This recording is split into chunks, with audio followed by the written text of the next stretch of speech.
Wednesday, and you know what that means. Welcome to If These Walls Could Talk. Yay!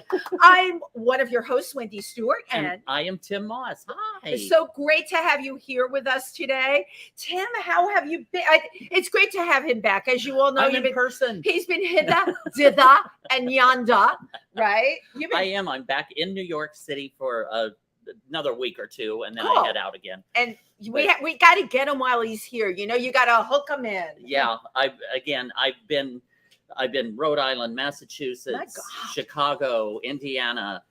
We were in Asheville, North Carolina a couple months ago. Amazing. Boise, Idaho, Las Vegas, and Fort Lauderdale, Florida, doing my cabaret show and Lube and 50 Shades of Gay and all kinds of shows. So. And while Tim was gone, I was hosting over at the Copacabana in New York. Yes. We did two really incredible nights. We did a fashion night, and then my all-time favorite was Night of 1,000 Marilyns, where everybody came looking like a Marilyn. There was a lot of Marilyns. There were a lot of Marilyns. I don't think we hit 1,000, but there were people that were Marilyn in their minds. No, you know what I'm saying? Exactly. Like, don't we all some days we wake up and we feel just like Marilyn, right? Yes, we're just two little girls from Little Rock. So I am.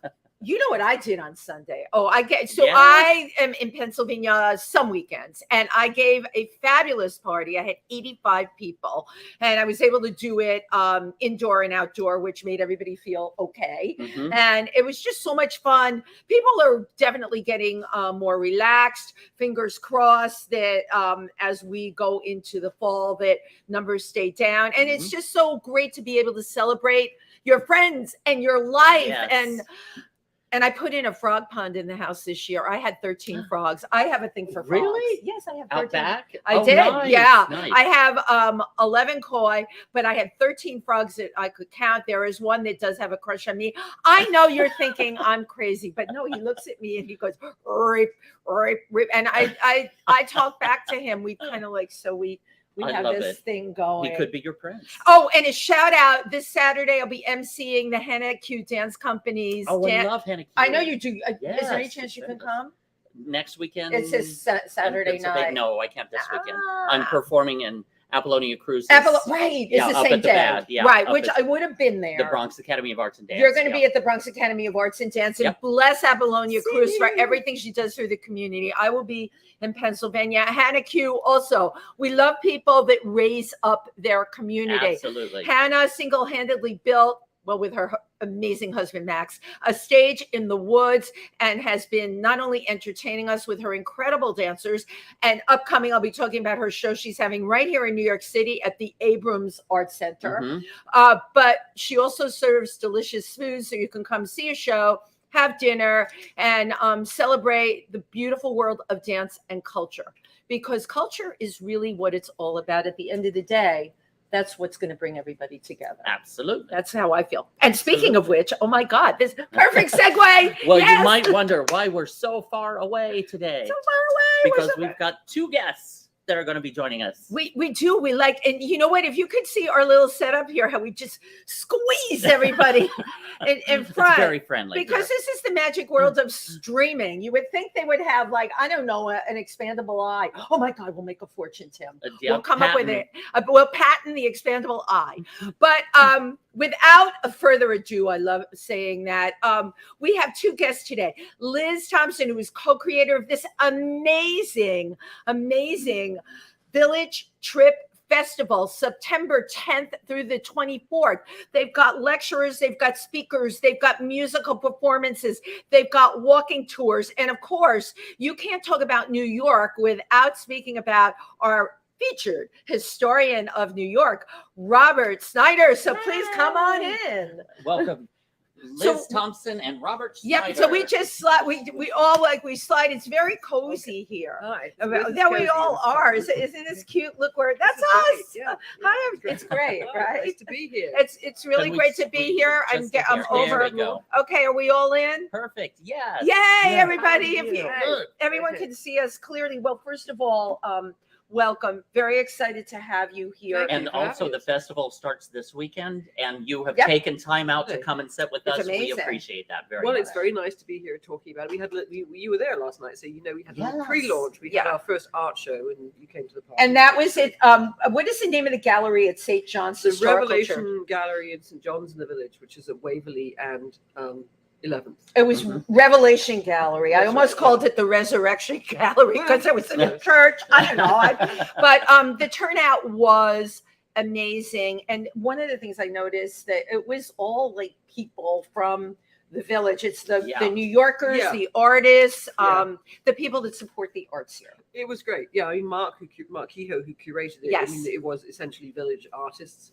And it was great to have everyone there, and then various other guests like yourselves who came along. And Well, thank you. and it was And fun too. I'd like Oh, to it tell was. people, how long will the show be up for? A month, right? It's up, yes, a month. It's Okay, Friday, so, and a lot of the pieces on the wall, both photography and paintings, they depict New York, which is really, really yeah, special. and many are for sale. Yeah, and many are for sale. So that If you wish to add to your collections. absolutely. And people can find out more about it at thevillagetrip.org. Yeah, Is that correct? www.thevillagetrip.com. .com. .com. Okay, sorry. Right, the village, and Trip has only one P, as I so found out. I kept writing down TRIPP. Where did I get that from? Why did I think it was a double P? I know why, because your name doesn't have a P in Oh, it. you put it in Trip instead of Right. There you go. You know those P's that float around. You I'm were just sprinkling kidding. like some salt and pepper and whatever was around. Yeah, P. yeah. everyone gets it. Robert, very excited. You're a historian of New York. My God, you must have stories to tell. I am by appointment the Manhattan Borough historian, The Manhattan Borough Wow. historian, Wow. official.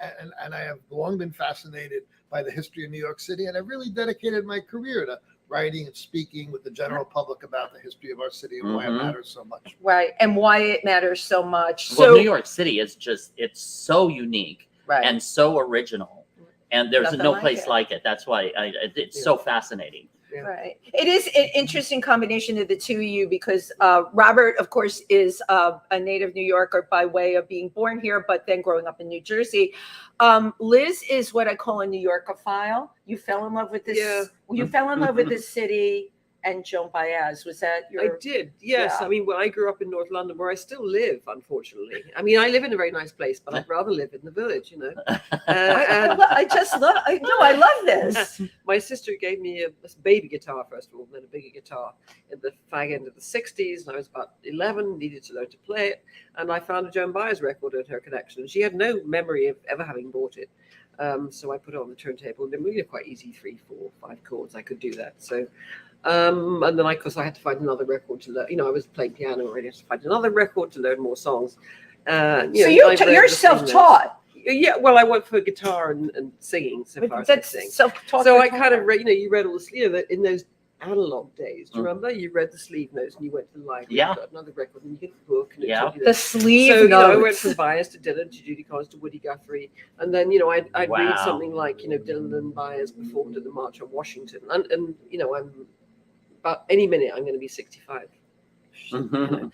But it was kind of very recent history, and I sort of knew what it was dimly, but I was 10 or whatever. So I looked all this up, and then that's really interesting. And then the civil rights. So I followed. So Baez was kind of a Venn diagram through which I explored lots of stuff. That was, I suppose, the second half of 1960s, 50s, 60s American history. So I became very enmeshed in it without having set foot there, because you remember the 60s and 70s, we didn't have cheap air travel. Yeah, right. So it seemed very remote. I thought, well, one day I'll go. But you were also experiencing that in real time, like as Baez and Dylan and all of that. Yeah, you were following that. They'd kind of left the village by then, because we're talking 69, 70. And I was sort of hearing, I didn't know what Greenwich Village looked like. But my dad then, when I got into, he said, oh yeah, I was there during the war, hanging out at the Village Vanguard and Nick. So The Village Vanguard. Your dad during the war. Yeah, he was a sailor on, like on the town, It is interesting, Liz, because the time period you're talking about, I remember so well, and the Beatles were such a big thing. Yeah, especially where you were, and well, yet they were, and my sister sadly was. She died. She died just as my book on Joan Baez came out, which is really sad. I'm so sorry. Very sadly, but she was a little older than me, and she was exactly the right age for the Beatles. And our mother was from Liverpool. Okay, Oh, Al. okay. So we were, so when they, Shea Stadium or whatever, I was allowed to stay up and watch. So I remember all that. My mother was, oh, they great boys, and she saw them live. I mean, Oh my gosh. London Palladium, the night before. The London So I grew up Palladium. with all Guess that, what? I yes. have that poster. Do you? Yeah, I absolutely do. My Yeah, sister brought yeah. it home to me. So while you were worshiping Joan Baez, I had a Beatle doll. I had the Beatle poster. Yeah. I knew of the other. This is so interesting to me because you had such an affinity, a passion, Yeah. but it's got to be coming from somewhere else. Well, I just love I love music, and I did a conventional music degree. Wasn't a very good student because I didn't practice. I was supposed to be good. But I love music, and I love the way music and the sort of social action and social context of music, which of course is very much what this. I mean, the Festival of New York started as a music idea, but I love the way music and social activism interact here. But I love music. I love the Beatles still. Wish I'd seen them live, but I was allowed to stay up and watch them at the Palladium. I was 5, I think. Because Maureen was there. So music. I mean, music is very important. It's a soundtrack, right? So, you hear it, like a I don't have much of a sense of smell, so smell doesn't necessarily take me back anywhere. But you hear a song and you know where you were when you heard it, and what you were doing. I was a student then, or I was whatever, and I'm sure you've got, absolutely, the soundtrack to your life, Rob. The soundtrack to your life. But firstly, thank you everyone for tuning in. You're watching If These Walls Could Talk with your hosts Wendy Stuart and Tim Moss, and our wonderful and incredible guests Liz Thompson and Robert Snyder. And we will be right back.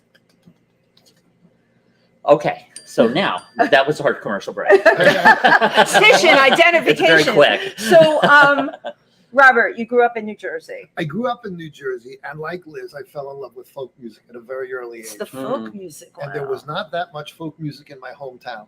But I was a Boy Scout. I had a patrol leader who loved the Clancy Brothers and Tommy Macon. Oh my God. So while he taught us to tie square knots and bowlines and half hitches and clove hitches, he would play at the Clancy Brothers.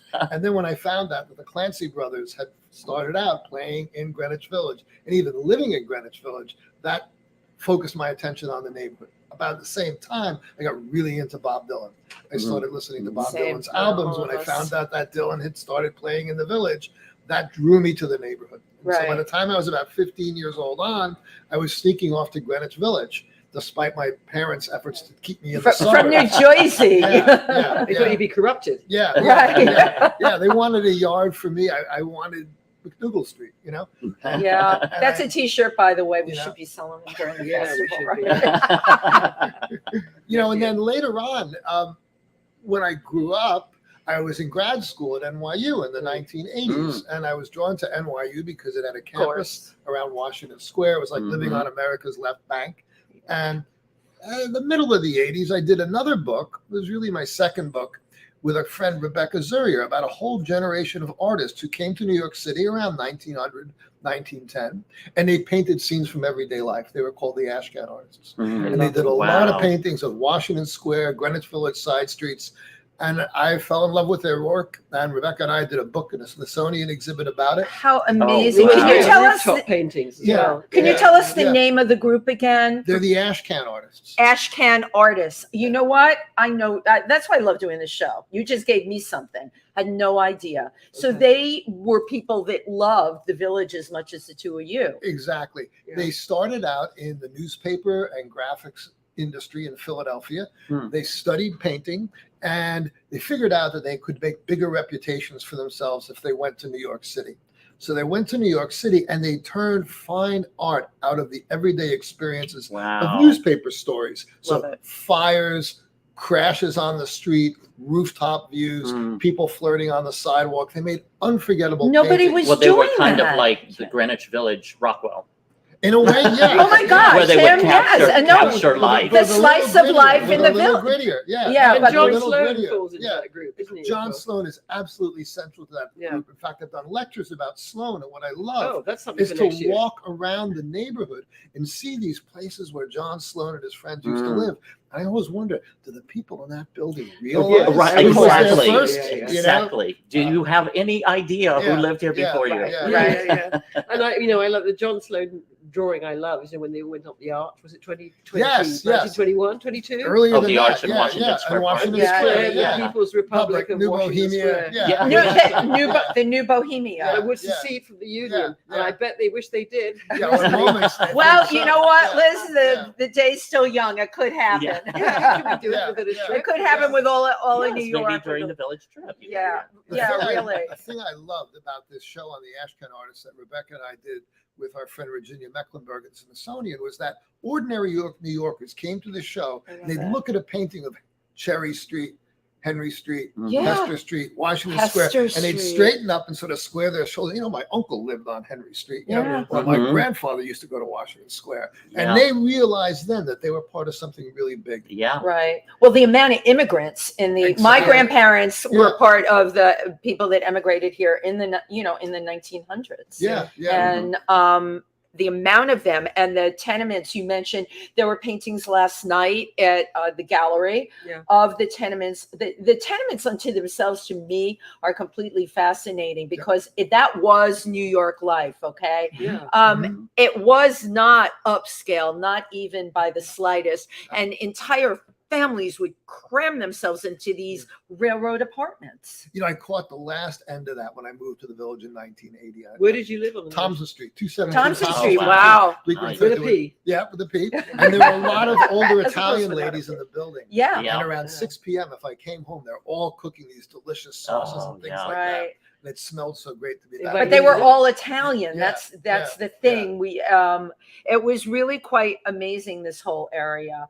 What it Well, and, attracted. and also just the evolution, Yes. the Yeah, evolution yeah. from the 1900s with the immigration and everything, everybody that was coming in and Yeah. Yep. grouping together. Like you Yeah. said, that was Italian. It was a heavy Italian yep, neighborhood. yep. Right. And I mean, and I really would like just to structure maybe a day around why, obviously all the immigration in and out, and you're going to address that in your Global Greenwich Village lecture, but it is amazing because you've got all these people here. And it's always, for 150 years or more, it's been a melting pot of ideas and creativity. And I suppose Mhm. that's always immigrant cities tend to be. I mean, the same with Liverpool, I guess, which was Exactly. But it is sort of in these tiny spaces, these crooked streets. And you know. the tough thing to do, and this is so important in New York City, is learn how to get out of your small section of your neighborhood, your comfort zone, Mhm. Yeah. and go Right. someplace new. Because Yeah. if you're on Thompson Street with me, with my elderly Italian neighbors, Right. in a 10-minute walk, I was still on what remained of the Jewish Lower East Side. Right. Mhm. And 10 minutes beyond that, I was on Lower East Side, the Puerto Rican Lower East Side. Right. And the trick is learning to get out of your little comfort zone Mhm. and stretch just a little bit, because you're going to learn a lot Yeah, more yeah. if you do. Well, Absolutely. yeah. Well, thank you, everyone. You're tuned in to If These Walls Could Talk with your hosts, Wendy Stuart and Tim Moss, and our wonderful and incredibly Oh my interesting God. guests, Liz Thompson and Robert Snyder. Thank you for having us. Thank you. So the festival, okay, you birthed it. Yes, You I did birth it. Yeah, I did. I was actually, I've been obsessed, I had this obsession with the village. Although I first went to the West Coast initially, when I didn't come to New York until about 95, as a working journalist writing about the book trade. But at that time in my, the psychogeography of it was really sort of clear in my head, where this club was, who lived there, those places. And so I was coming a few years as a journalist and staying at the Washington Square Hotel, which was the Earl, the place where California Dreamin' was written, and where Dylan and Byers had their great affair. It was that crummy hotel over Washington Square. And I got to know the family who still owned it. And, I said, is there a festival about, should be a festival? No, there's no festival. Why isn't there a festival? This is Britain, there'd be a festival. So I'm kind of, and they kind of said, well, if you want to do a festival, we'll comp a few rooms. So I said, okay. But I wasn't in a position to do it. And then, life moved on a bit, and, my parents had gone, and, the last vestige of formal job had gone. And I was doing a director's cut, if you like, of a book by a great friend of mine and someone you will know, Robert Shelton, who was a New York Times critic. Oh, I actually know that name too. Yeah, It's and rare that I know it. I mean, he gave Joan Byers her first review at Right. Newport. He wrote up, Dylan's famous Godey's appearance, which launched his career. And he was living in London, where I kind of met him, not entirely by chance, because we were at an event that sort of allowed us to meet. And we became friends, and he was a sort of mentor to me. And he was struggling to publish his book on Dylan, which was years overdue by the time I met him in 1979. And it finally came out in 86, and it was, as Shelton said, abridged over troubled waters. because it had taken him by that time 20 years. That's really And funny. he always did great pun ratio. And Right. he always hoped to revisit it. And he died quite suddenly, not quite 10 years later. And by that time, I knew his family. And when Dylan was going to be 70, I said, well, should we try and do publish the version that Robert wanted to publish, which was a much longer book, full of detail about the village. Yep, great idea. So we found a publisher. And while I was doing that, so I was, I had something, younger readers start here.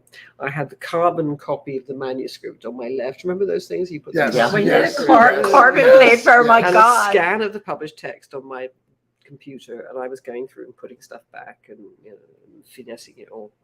So it was a very long book by the time. And while I was doing the chapters on Greenwich Village, which was incredibly evocative, there was a sentence where Shelton, who didn't drive, who had no sense of distance, he said something like, "The kettle of fish was about a mile from Gertie's folk city." And I thought, no, it wasn't. It's about 3 minutes walk. It was a 3-minute walk, and he said it was. So I sort of corrected it in the text, and then I thought, actually, wasn't it amazing that you had within just a few blocks, you had all these amazing clubs, Right. all this music, the jazz, the folk, the rock, wouldn't it be great? And you could have a festival, and you'd call it Bringing It All Back Home to Washington Square, kind of a nod to Henry James and Bob Dylan. So it came to me in a sort of Tennessee moment, So I kind of wrote it down and got on with the book, and I sort of talked to a few friends, and they sort of did the usual, yeah, well, whatever, you're kind of nuts, So, You got another crazy idea. yeah. So then I was interviewing Janice Ian, who wrote, Oh my God. Society's Child. We were just outside Edinburgh where she was touring, and I said, I've had this. We knew each other somewhat.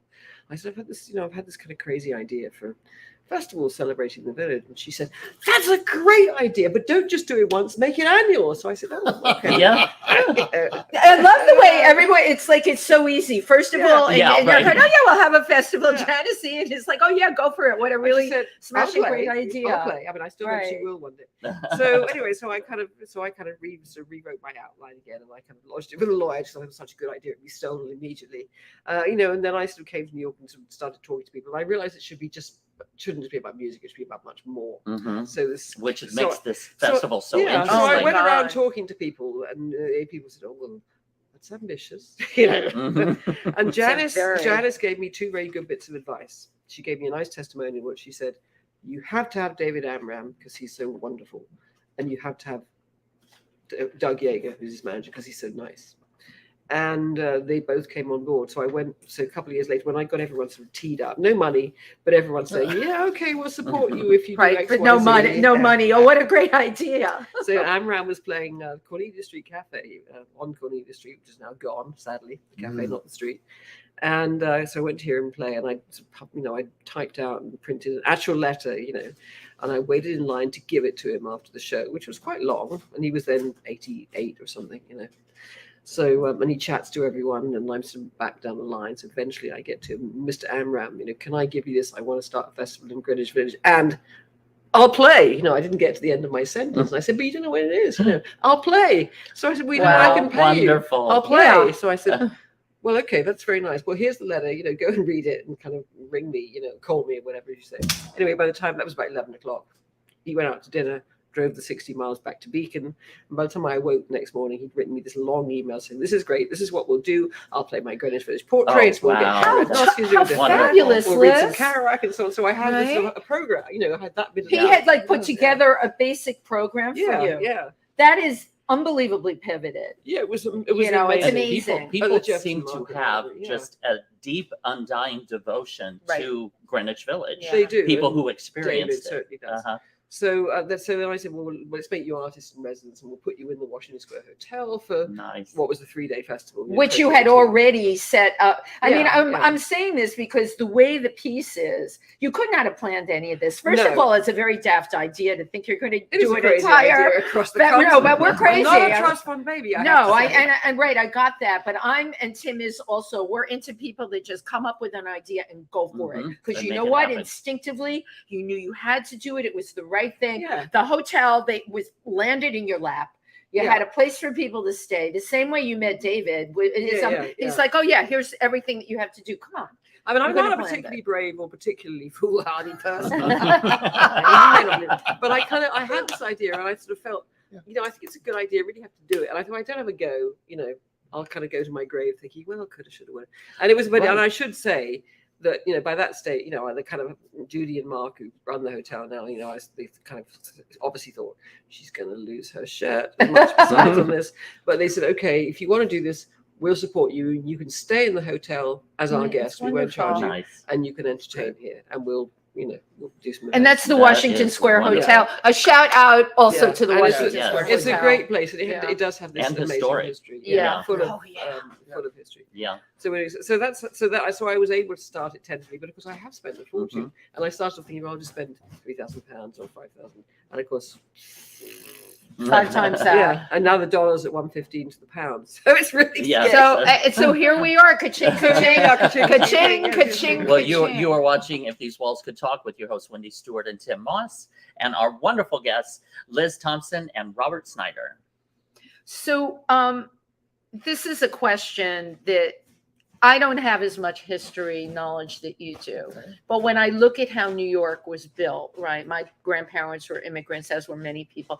There were always moneyed people here. But the people that built New York, and I'm sure you're on board with me, Tim, with this, it was the people that had struggled, the artists, the musicians, right? So how do the both of you, I feel about you've created this amazing festival.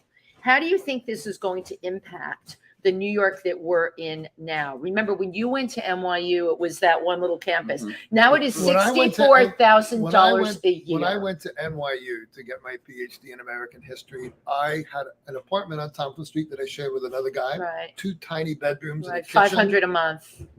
Even less. 150 for 2 guys. Right, for 2, right. Now, when I tell that to my students today, they gasp. Right. Because that apartment probably goes for $4,000. It's kind of dinner now, isn't it? If 2 guys are sharing it, it's $2,000 a piece. Right. Yeah. Okay.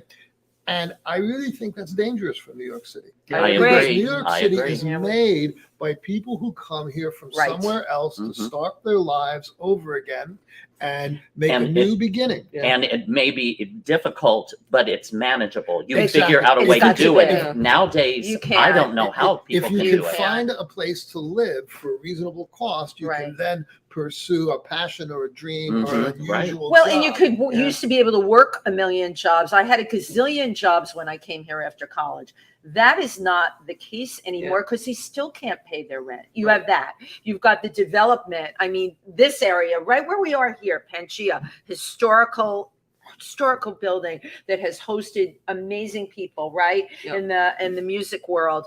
Right next door on the other side of this wall, there's often drilling because another building is going up. And New York has been attacked. The last vestige is around here, and you know they're going to go for it. How do we hang on to our history? Can something like the Village Trip Festival, moving it forward, right, and getting celebrities, a lot of them on board, do you think it can impact what's going on in New York? Well, I think it can help people appreciate the value of having neighborhoods where there's a mix of different kinds of people. And it's not just a monoculture. If New York City just becomes a museum of inherited wealth, it's going to go down the tubes. Great phrase. I mean, it's a different city without the culture. I mean, any city is different city without the culture. And you know, and I kind of, you know, I mean, it is, you know, Christopher Hitchens wrote that great piece for Vanity Fair, I guess it was, wasn't it, when the hospital was pulled down. You know, St. Vincent's, where my daughter was born. They made it into condos. Where my daughter was born and many friends died. Yes. How could they have made that into condos? Well, I could never even live in a building like that with that kind of. And he wrote this very poignant piece, didn't he, about the death of, not the death of Bohemia, but you know, well, it is sort of about the death of Bohemia, and where do our artists go? And it's the same in Paris, it's the same in London. But you know, if you push people out completely, I mean, you know, what's the famous Paul Simon line about rooms to rent on Bleecker Street, 30 cents or something? I can't quite remember the quote. But you know, Dylan came here and rented his room on West 4th Street above a spaghetti parlor for tuppence, you know. You'd have to be, you know, you would have to be a trust fund baby to come and pretend to be a starving artist. Right, you exactly. just cannot survive. Absolutely. And that is really sad. I mean, like, you can't, I suppose, preserve. But that's one of the things that feeds and deepens the art is the struggle. Yes. Sure. And struggle again, is real. if you're if you're a Right. what did you Trust say? fund Trust fund baby, baby. yeah. If you're a trust fund baby, there's no struggle. You But, just go but it's and become there's so crazy now. I mean, it's It one is. thing kind of I not agree. having much money to, oh, have I got enough money to pay to go out, but then there's crazy where you just can't afford anything, Mhm. Right. you can't, right. and art becomes an indulgence for people with money to spare. That's not Mhm. what it should be. Yeah. The big problem is that we're going to need more housing for more low-income people. And we do Where to too, build in it, the how to UK. build You it. do in the is UK as well, really, right. really important. Right. The same conversation that we have in New York City is had in London, is had in San All over the Francisco, world, is right. had in Boston, and Yeah, all yeah. the big dynamic cities. And they could be brought low in cultural terms Yes. by not having the mix of people that made them so Yeah, energetic. and we in London, and I'm sure you here, someone comes in with a great development plan, you build this huge skyscraper with 100 apartments, and there are 5 apartments Yeah, maybe, no, and they have a corridor where Right. those who haven't got We money have go that in New York. I read Yeah. that. I Yeah. couldn't. Yeah. They have a floor Yeah. dedicated in a separate Yeah. I mean, entrance. it's disgusting. It's you know. disgusting. Yeah. It's Yeah. disgusting. And the kind of, it's very sad. I mean, every city has its homeless, but it is very, especially post-pandemic now, it's very sad to see, even around Washington Square, it's, Sure. I mean, Sure. it's not nice to see people shooting up anywhere, but there are lots of people who just have nowhere to go. Mhm. No. Right. And Washington Square has changed in that degree. During the pandemic, a lot of really bad things came down in Yeah. there because people had there was always fringe people. But the pandemic really took and dumped with no solution. Yeah. They live in the park, they shoot up in the park, and it amazes me because when I'm in the village, I'll see these kids in designer clothes having drinks at Julius with Mhm. our friend Evan Lawrence, sitting outside, and these Yeah, kids go by in designer clothes with their pedigree dog. Yeah. And I'm like, oh my That's God. There's what the such a village has disconnect become. Right. between, Yes. there's such a disparity between Disparity. those who have and those who have. Yes. I mean, when we were students or whatever, Yeah. which we all were Yeah. much so, Disparity. no one kind of really dressed up. You all kind of, no one particular, or a few people maybe had money, but basically you're all kind of the same. Right. And now you're very aware that there are rich students and there are people who, I mean, God knows how anyone affords NYU now. Right. But, You know what? I hate to say this easily. Because while we were all worshiping our history and what our lives were, there was a whole class, not just here, it is all over the world. And it's not 1%, it's way more than that. It's 64,000 a year, not even a drop in the bucket. I know. It's sad. Well, you are watching If These Walls Could Talk with your hosts, Wendy Stuart and Tim Moss, and our wonderful and incredible guests Thank you. from the Village Trip, Liz Thompson and Robert Snyder. Now, Robert, why do you suppose it was about the Village, about this strip of land in Manhattan that was almost like a magnet for artistic creation? For a couple of reasons, and I think the basic one that you have to start with, and more than 100 years ago, late 19th, early 20th century, was it was affordable. It was cheap. People could find places to live here economics. and settle in.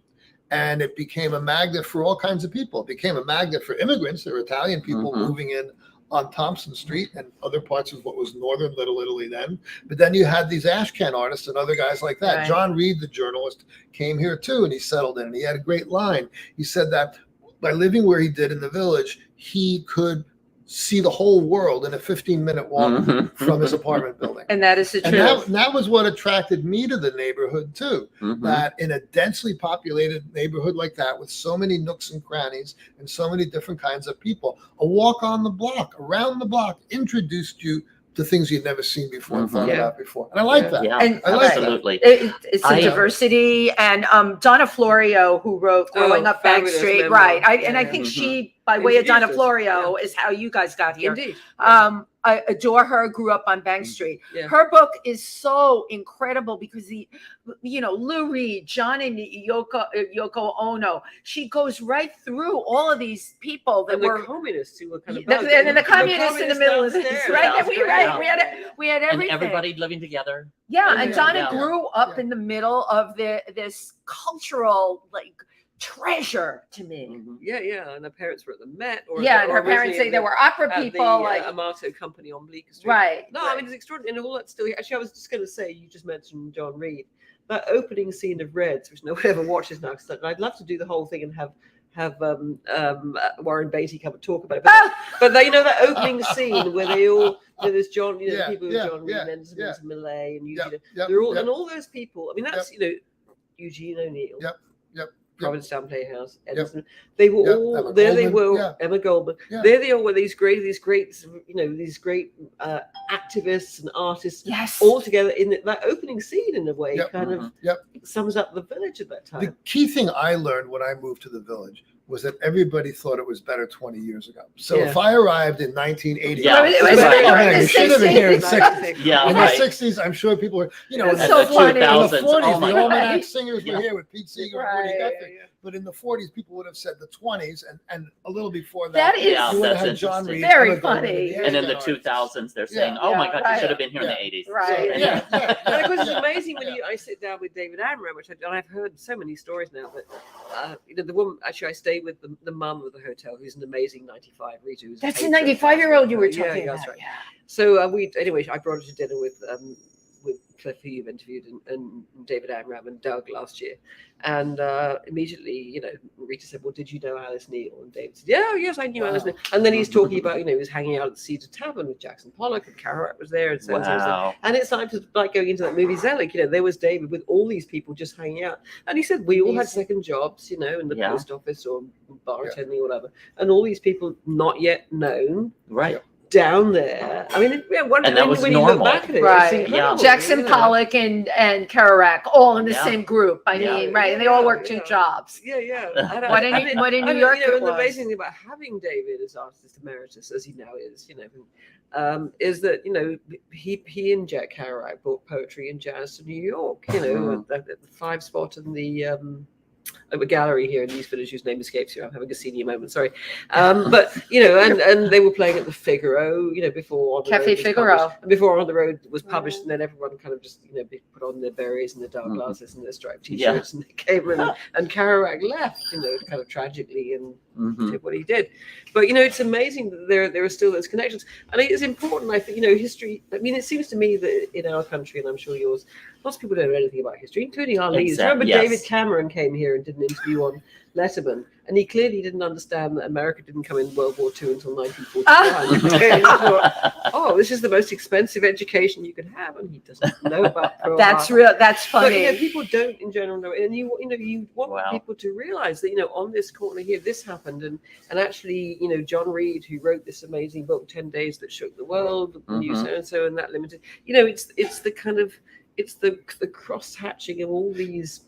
But isn't that what you're doing with this festival? Yes. Yeah. Every component. And it's looking in nooks and crannies where you didn't look before. Yes. I had no idea what I was going to talk about when I talked about the history of Greenwich Village, but I began to dig. I found on Thompson Street in the 1880s, Cuban and Puerto Rican men of African descent fighting for the freedom of Cuba and racial justice in Cuba. Wow. Right. I found a Jewish artist around the corner, Chaim Gross, who did an amazing life of sculpture from the 20s to the recent past about his life in Europe, his life in America, and everything in between.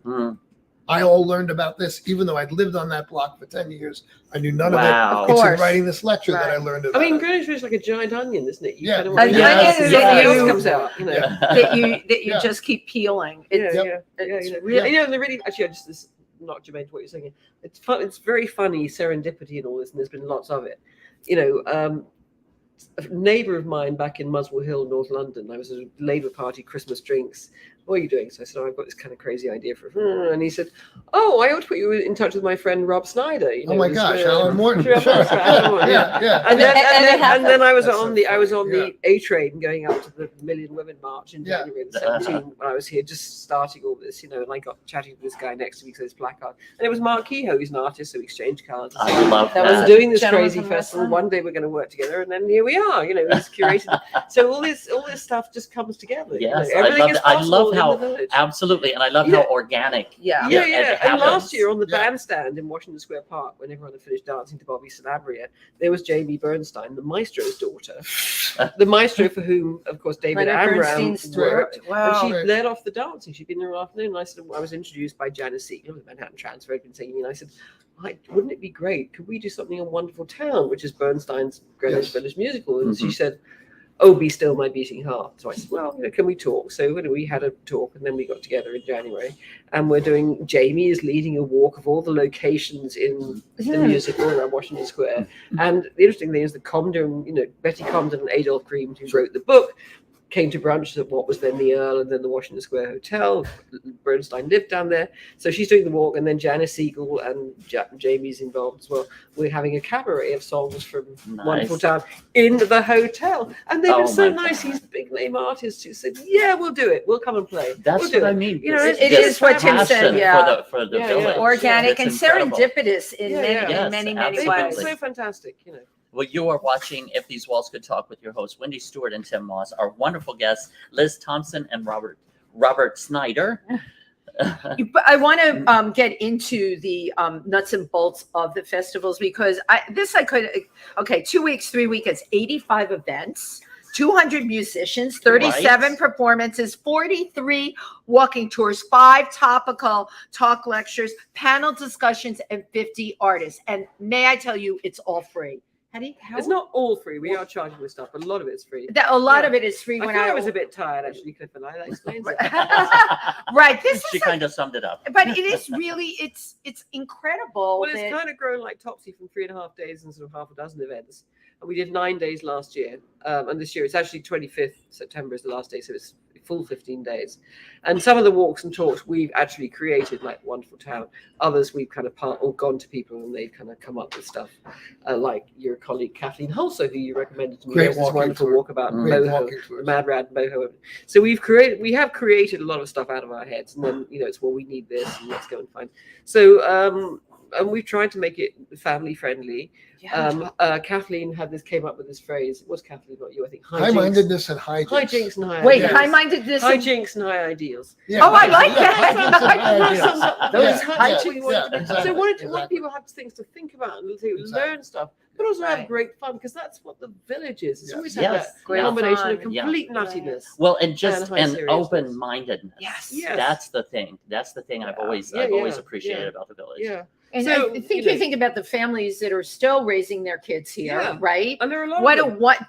Thank you. And that's the next generation. Yeah. Okay. And we want them to learn the history. What could be better than to have a festival like the one you're producing? Because that is important. There are high schools and junior, what we call them primary schools. You call them middle schools or elementary. There are families that are living here in regular housing. It's not, there are all these expensive condos and townhouses, being knocked into one house, 3 houses, but there is still a community here. Yes. Some of them living in the same houses their parents grew up. There's still, and we have to cherish those communities. I agree. See, I back in the 80s when I first moved to New York, I got into real estate, or got pulled into real estate, which I didn't like. You did. But I started noticing neighborhoods, and especially the village, which again, from a gay man's perspective, is the holy ground. The village with Stonewall, and there's so much history and so much that came out of that. And I noticed that the artist, the gay community will move into a neighborhood and fix it up, which basically they did in the village. They made it, they decorated everything, they fixed good things. And then Wall Street, which was happening at that time, started moving in because, the village is the place to be, and money wins out. So all of the artists and the LGBT moved to another neighborhood, like in, say, Chelsea, for example. Same thing happens. It's redeveloped, it's fixed up, the money comes in, they're pushed out, they move into the next neighborhood to fix that up.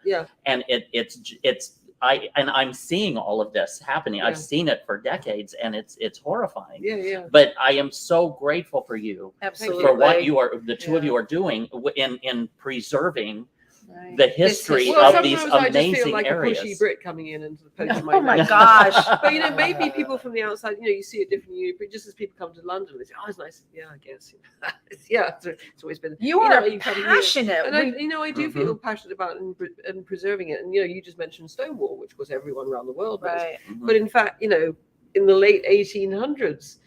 Whitman was coming into the village Mhm. from Brooklyn or wherever to go to fairy clubs, as they were called. Yeah, you know. Yeah. I mean, there's been this sort of yeah. tolerance of this, and Yeah. you know, and I Right. want us to kind of. I mean, there's so much to do. You know, I want to celebrate Mabel Dodge and her salon. Yes. And the great And- and the great thing about it this year is you're reaching into the East Village, which goes Yeah, the bridge yeah, across right, Broadway. yeah. So the And- idea was and Washington it- Square, then we And you expand out there, Yeah. you get a sense of Well, two pieces. Just one of Lower block from Manhattan. here, 9th Street. Mhm. Oh my God, the Yeah. the stories on 9th Street, the people Right, that live right. there, Yeah. that's one block, to your point. One block and a gazillion stories. Mhm. I know, Yep.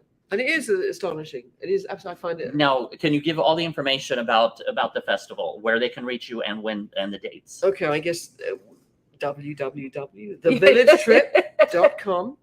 A very comprehensive website. We also have, for the first time this year, we're kind of growing up. We've got 2 print supplements. The whole program in the Village Sun, which is in its inaugural print issue. Thank you, Dan. There our you lovely go, right to the camera. The Village Sun. This is Lincoln, real local journalism. Lincoln Anderson's first print issue. It was online before. And we have this amazing supplement. And the supplement will also appear in Westview News. I think it's out any minute, probably today. So we're blanketing the village with this. I'm just going to show you our cool cover. Oh my God. And the cup of the Here, I'll help you with whoops, it. Here, let me pull the that. yellow bit. There we go. We have this great graphic Oh, done that's by our young fabulous. intern, Seth, who's in the Carolinas, in Savannah, I think. We've got a 2-week campaign that started on New York Public Radio and the Gothamist. So that's very exciting on WQXR and WNYC. So we kind of, we think this is a big deal for us. Mhm. It's a big deal for us. It's a Yes, It's a big it is. deal. And we actually kick off properly on 8th Street on Saturday at 2:00 with a street party with David Amram and friends. And he's got some pretty amazing friends, we've just said. Tilted Axes, the wonderful mobile guitar orchestra, Dave Keys, Antoinette Montague.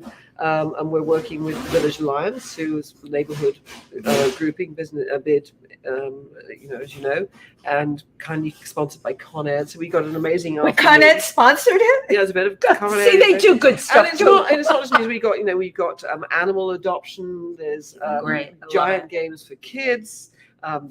There's food. There's a silent disco up the other end. If you don't want to kind of listen to David's jazz or whatever, it's a real family event, and restaurants and Mhm. bars along that street will be involved. Love it. And then and there's a guitar that segues into a 4-hour-long guitar festival at St. John's Village. Every kind of guitar music. Nice. So Tilted Axis will process from St. John's through the park to Astor Place, down 8th Street to meet David Amram, back to St. John's in the Village. And then Sunday we have David Amram will be celebrating Jack Kerouac and classical music at St. Wow. John's. We have Jamie Bernstein's fabulous Wonderful Town Walk, and then the cabaret. And then we're into a whole 2 weeks of events of folk, Nice. jazz, rock. And this begins September 10th. Yep. September 10th. Yeah. And it ends on September the 25th, in fact, but on September the Nice. 24th, we have our signature event, the free concert in Washington Square Park, which is headlined this year by the Klezmatics, who are of this neighborhood, Amazing. Yes, Right. yes. with Joshua Nelson. So it's Klezmer meets gospel. And another Which local, was when I first heard about that, I'm like, oh my God, if And that's not a melting the pot. I don't know Reverend what is. Billy and the church, the choir Reverend of the Billy, Church of Stop Shopping. So it's a very cool downtown event. That's at 4 till 7. And last year we looked at Bobby Sanabia and his big band in the park, Cliff and I. It was very hot, and I kind of sat on the stage side and I said, "Holy shit, Cliff, how are we going to top this?" I think it's about 3,000 people danced this 25-piece band. It was Nice. amazing, actually. It was real goosebumps. Nice. At the end of that sort of pandemic period, it was Right. it was fantastic. So we've got Rob's fantastic. I've always wanted a village trip lecture, and Rob Oh, thank kindly you. agreed to Thank do you. one Thank this year. you. So he's Thank at the you. Jefferson Market Library. We've got a panel on Eleanor Roosevelt in her 60th anniversary year. Yes. With women's rights are human rights. Yeah. Which Kathleen is directing. That'll be exciting. We've got lots of Kerouac 100, Mhm. including a reading at the Strand with really amazing Readers, group of yeah. actors who Yeah, are who are reading, directed reading. by David Devlinger of HB Studios. with music by David Amram, of course, because he did it for karaoke originally. We've got a fantastic classical program curated by William Anderson. So we've got, you know, all sorts of, we've got classical meets jazz, pure classical music. I mean, lots of really, really exciting stuff. Third Street's involved, you know, the settlement school. And what William has done, you know, in the way that Robert was just talking, he's managed to kind of find here's this Phil Oakes or Suzanne Vega, and we're going to do some classical stuff with that. And here's this Bauhaus figure who links with Stephen Volper, who links with Charlie Parker. So we're trying to bring everything together into this sort of holistic presentation that shows that everything, you know, everything kind of comes together in the village. Right. I mean, sort of everything. Really. Well, it comes Yeah, together and something. everything works off of everything else, as you know. And you can find a full schedule at thevillagetrip.com, and we'll have a full schedule. Now, Robert, how can people find out more about you and your writings and your books? Well, I've written lots of books about New York City. The two most recent are one called Crossing Broadway, Washington Heights and the Promise of New York. Which and is my neighborhood. Yeah, glad to hear you're out Tim there. Moss is the promise of New York. And it's all about how people in the neighborhood learn to come out of their isolation and work with each other despite all their differences to save their neighborhood in the hard years of the 1990s and the early 2000s. And then I co-authored a book with a friend of mine, All the Nations Under Heaven. It's a history of New York City through immigration and migration, and how newcomers to this city again and again and again have brought it the energy and the prosperity that makes it a lively place, and the importance of maintaining that in the future. So how can people find out more? Do you have a website? I'm R.W. Snyder at Rutgers.edu. Email me. I Okay. don't have a Rutgers, website. Okay. I don't have a website. But yet. also, I mean, you can go to Amazon or Barnes and all Noble sold, and yeah, type all in sold, all sold Robert Barnes- W. Snyder. all Yeah, sold yeah. At Barnes and Noble, on Amazon, and where better books are sold. And he has a whole list. I of like that books, where the so- better books are sold. And the Strand. Oh, the Strand, my of And the course. Strand. And the of course. Strand, My right. sister and I had back-to-back bookshelves on the Strand. Oh, good. Are you I'm kidding? very proud of that. So Oh, how please funny. be sure to go check out the Village Trip. And again, check it out. Get all the information at thevillagetrip.com. Liz Thompson and Robert Snyder, thank you so very much. We appreciate you you for taking having us. some Yeah, time. really. and Come chatting. along, and we look Yeah. forward. Come and say Absolutely. hi to Cliff and I, I cannot wait. Come and join the fun. I cannot wait. Come join the thank fun. you, everybody. Thank you, Thank everyone, you. in the village. Now, actually, now that concludes the broadcast version. So now we can just sit back and chat and talk about the rest of this stuff.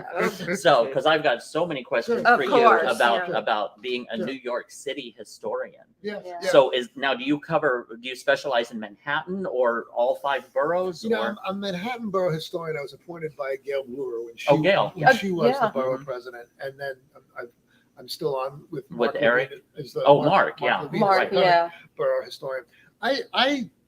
I chose this, you know, fairly early on. I was in grad school looking around for a dissertation. I liked the idea of going in grad school in New York. I love going to NYU. I love going to grad school in the village.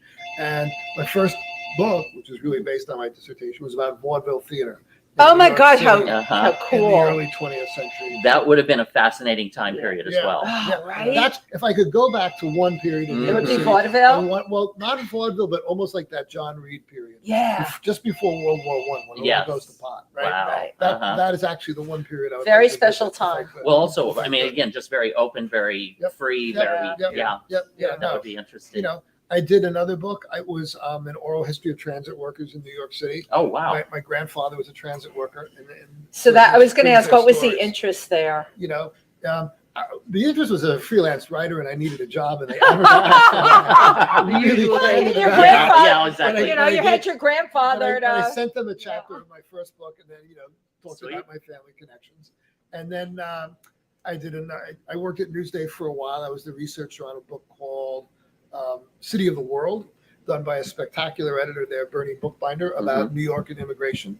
That's a beautiful illustrated book. And then the book that I did with Rebecca Zurier, Metropolitan Lives, the Ashcan artists in there, New York. Yeah, that And completely that's so interests amazing. me. Yeah. I think that's a fascinating period. 1900 to 1917 in Greenwich Village is really.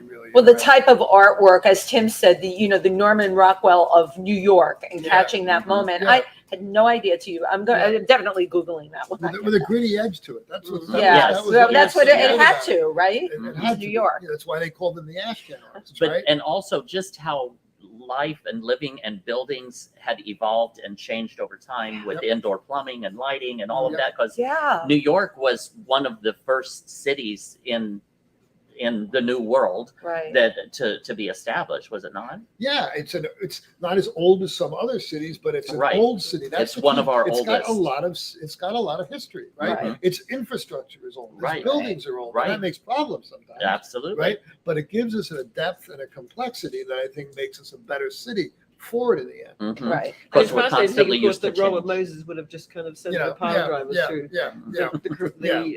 I mean, I kind of assume when I kind of began really looking at this that, the reason that Soho was kind of cheap for a long time was that presumably it was under threat from Robert Moses and the pile drivers. Oh, and then right. It wasn't. Yeah? Right. Was that the case? I think that's the case. Yeah. I must say this. I think that Robert Moses did things that were very wrong, right? However, he was not a dictator. He had a lot of support. He reflected the conventional wisdom of his time. It's not that Robert Moses by himself, one bad man. Well, it's not, there's always like doing some really good he things. started doing some very good things. And I love Robert Moses State Park. I grew up, as a kid, growing up in the Bronx, family would go there. I loved it. But like here in Manhattan, there's so much here and so much history. Like, for one thing, the development and design of Central Park.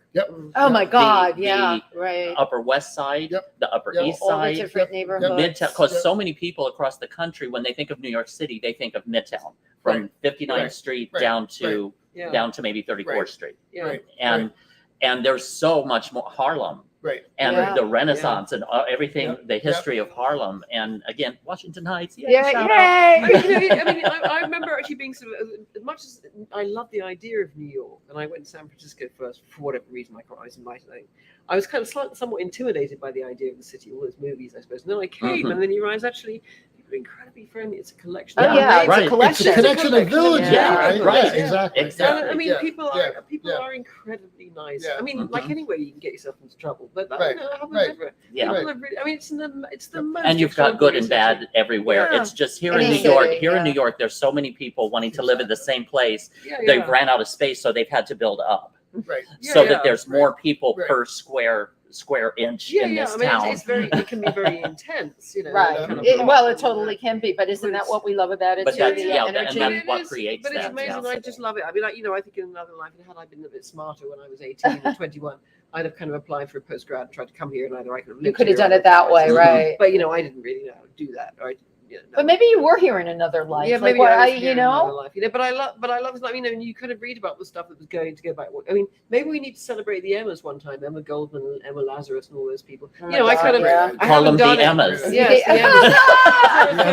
The Emmas Festival. But I mean, I remember the first time I sailed past the Statue of Liberty because I climbed up to the torch, as you could do back then.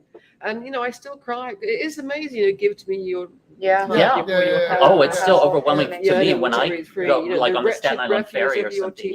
Brings the homeless tempest tossed to me. I lift my lamp beside the golden door. How amazing is that? Yes. And one of the things I was thinking the other day is most people that are coming in now never experienced the Statue of Liberty. It used to be the immigrants came in on ships. Now they come in JFK and LaGuardia and two of them. I mean, it's the most amazing museum. I agree. I know Trump wanted to make it a hotel, but he couldn't. It's the most amazing when you stand, and you think, well, what must it have been like to actually, how did they feel? And it's right there. It's right there. Signing their names in the book as they came in. And there's people. I know someone come from Boston and Philadelphia, but I mean, it is just you can't be there and not feel that kind of. And I was a student who had great connection with Liverpool, where of course a lot of people sailed from Liverpool to New York. But, and I think again, I mean, slightly. I did bring my dad back actually in 2000 after my mother died. We came and we found some of the places he'd been to, but I didn't really realize enough how extraordinary it must have been sailing in 1941, 42 across the Atlantic with the U-boats. And leaving Britain, which was really very basic, and of course we had blackouts. We didn't and you've come across, you've made this perilous voyage across the Atlantic, and then out of the darkness, there's Manhattan, glinting I mean, it must have been A beacon, absolutely yeah. extraordinary. I mean, I wish I could share that with him now, and of course it's too late, Yeah. as it inevitably is. But it is extraordinary to think of all that. And it's, Mhm. I mean, and you know, and there's lots of really good novels. I mean, not just old novels, but kind of more recent novels that look at sort of, you know, set around the turn of the century and into.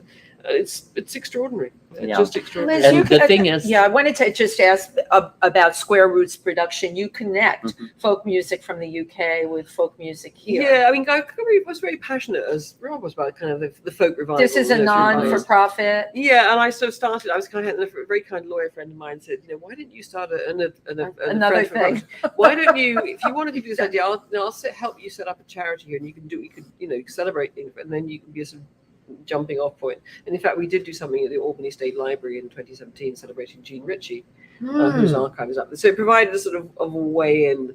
And we've done some stuff for Square Roots back there with a good colleague of mine who's he's much more interested in English folk music than I am. Right. But, you know, that, I mean, all those, I mean, it's like you've had a student who's just got a PhD in all this, haven't you, Addie? Yeah, Addie Makwasadi. You know, they yeah. t- you know, on Women that- in the Folk Revival, and it Yeah, centers on women in Those Greenwich songs folk Village. tell the revival, story right? of our Yeah. history, you Yeah. know, and then, Yeah. you know, and Dolly Parton does versions of all those Yep. Appalachian Yep. songs Yep. and so on. Mhm. I mean, it's a rich, I mean, I'd love to do Interesting. more. It's a very rich way, and we will have a proper folk, a real, you know, deep. Well, the thing Folk with celebration folk one year. music is it's I love so organically, it's the soul. It's Yeah, yeah. so Right. so real, Yeah, you know, and an expression of what their experiences were at that time. yeah, yeah. They're like little time capsules in a way. Yeah, they are. They also paint pictures with the lyrics. Yes. So when you Yes, listen to yes. folk Yeah, music, you yeah. can actually see it. And when you listen to it now, you remember what you were doing, Yeah. who you Yeah. were. Yeah, Simon yeah. and Garfunkel had a very big effect on me, as did Joni Yes. Mitchell. Those were Yes. Mhm. Joan Baez was your person. Joni Yeah. Mitchell was my person. It was the voice. Well, she was first I heard with the voice, and I still love the voice, and she was a very good guitarist, I have to say. yeah. But all those, Yeah. you know, the traditional Yeah. folk songs, Yeah. and then, you know, the Woody Guthrie, you know, all that Woody stuff. Guthrie, I yeah. think we think of it, you know, we draw like this huge amount of material that goes into that folk pot. Yep. You know, the Yep. Woody Guthrie songs that really do tell the story of so much, and not just Guthrie, you know, the people before him, and of course Pete Seeger and all those. I mean, and then both of whom inspired Dylan, and Dylan, of course, you know, inspired Simon and Garfunkel, you know, and the rest is kind of Mhm. history. But I mean, there's so much, and the links are, you know, I mean, everyone, your school kids here and in the UK knew Barbara Allen. You know, of course, Yeah. there are Yeah. a zillion Yeah. versions. Yeah. Yeah. Mhm. Yeah. Right. You know, and that's part of the fabric. And, you know, Dolly Parton would know another one because she would have learned it in Tennessee, you know. Right. It's a right. great connector. Yeah, But It the one thing that I think would be fascinating is New York. I grew up in the Midwest. I grew up in Indiana, and coming to New York, everybody around the world knows New York City. They have heard of New York, or they've seen it, or they've visited, or we live here. It's just such an incredible universal spot, you know, or global spot where everybody you can go to the desert in Saudi Arabia or something and mention New York, and they'll be, And oh, they New know. York City. Yeah. They know of this town, and the development and how. That's why I'm fascinated with its evolution, which is what you Mhm. study, what you Yeah. do is the history, Yeah. how we got from here, and it grew to this, and then it evolved into that, and it grew into this, Yeah. to where we're at now and where we're going. Yeah. Right. And And of course, everyone I knows just it find from it the what you do movies, right? fascinating. It is Fascinating. fascinating, but I Yeah. don't think we can talk about what you do or where any of us are going without talking about the pandemic. To me, that was a massive game changer. for Well, and New- that was yeah. not the first in New York, No. because we had, Well, yeah, well, we Well, had you know, polio. My we had- uncle we had- was well, part in of Spanish yeah. flu. Yeah, we had we had yeah. cholera, we had Right. Yeah, smallpox, right. we had yellow fever, we had AIDS. I mean, New York City has been hit by medical Right. disasters before, Mm. but the pandemic in its length and its Its Yeah. length and is all the the kind of places. thing we haven't seen in a century, Right. right. And Right. I'm working on a book that will collect people's oral histories, poetry, Wow, that's first-person amazing. narratives about the experience of living through this, and it draws on wonderful oral history projects done by people all around the city, at Columbia University, at the New York Public amazing. Library, at Brooklyn College, at all sorts of community groups. And I want to bring all these different voices together in one Absolutely. volume Mhm. so that people get a sense of what other New Yorkers were living through. Right. Because so many of us hunkered down, you had no idea what it was Absolutely. like. I have I'll a give piece you by a one. Guatemalan delivery man about what it was like to make deliveries during the pandemic. Wow. Right. It wasn't That's easy. interesting. And No. he was doing that to Yeah. provide money so his kids in Guatemala could go to college. Right. Wow. Right? You know, and he's Right. getting robbed. Those he's are the getting stories. shortchanged, Yep. He's getting Wow. his bike stolen. And if all you these remember, things. Wow. it was the delivery That's right. boys that came up with putting the plastic. Yeah. They made these big sculptures that Mhm. went on their hands, so their Yeah. hands wouldn't be freezing as they drove through. It was Mhm. unbelievable to me. Yeah. Yeah. There were so Yeah. many aspects of Yeah. it. We socially went through. That was a new one. Yeah. The Yeah, pandemic. right. That Yeah, was, it I didn't was- see that one coming. Right, and it It's was- still kind of hard to believe we were, because I left Mhm. New York. In fact, I was here, just it was kind of, and in fact, I think I might have had it, but we didn't realize Mhm. it was here. Exactly. And I was in the did hotel, too. and I remember, my friends, they said, well, if this gets to Africa and India, they're really going to have a terrible time. Well, guess what? It hit us first, and I Mhm. got Right. back. I got back to London and was meeting work. And for a long time, the BBC was reporting from Washington Square.